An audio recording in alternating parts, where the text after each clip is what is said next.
ইংল্যান্ডকে নিয়ে আর কি বলবো, প্রত্যেক বছরই ওয়ার্ল্ড কাপে একটা করে দারুণ টিম নিয়ে আসে, আর এবারও সেরকমই টিম নিয়ে এসেছিলো। যাই হোক, কালকে যে ম্যাচটা হলো ক্রোয়েশিয়ার সাথে, অসাধারণ টিম আর কি, অসাধারণ খেলা।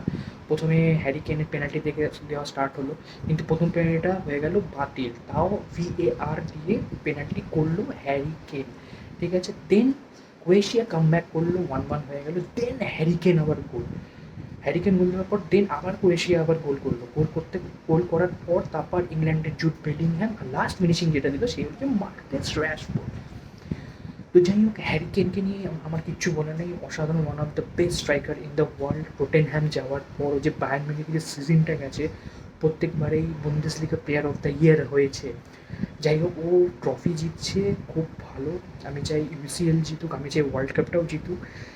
এবার আসি ইংল্যান্ডের যে টিমটা, প্রত্যেকবার ইংল্যান্ড বরাবরই ওয়ার্ল্ড কাপে ভালো টিম নিয়ে আসে। এবার তো গোলকিপিংয়ে পিকফোর্ড, ডিফেন্সে আছে রিস জেম, জন স্টোনস, মিডফিল্ডে তো অসাধারণ ডেকল্যান রাইস আছে, এজে আছে, মর্গান রোজার্স আছে। মিডফিল্ডে আছে one of my favourite midfielder Jude Bellingham. Right উইংয়ে বুকায়ো সাকা ভাই বসে রয়েছে, অ্যান্ড বুকায়ো সাকা আর নোনি ম্যাডুইয়ে। লেফট উইংয়ে Anthony Gordon and Marcus Rashford. আর স্ট্রাইকারে অলে ওয়াটকিন্স আর one of the lethal striker Harry কেন।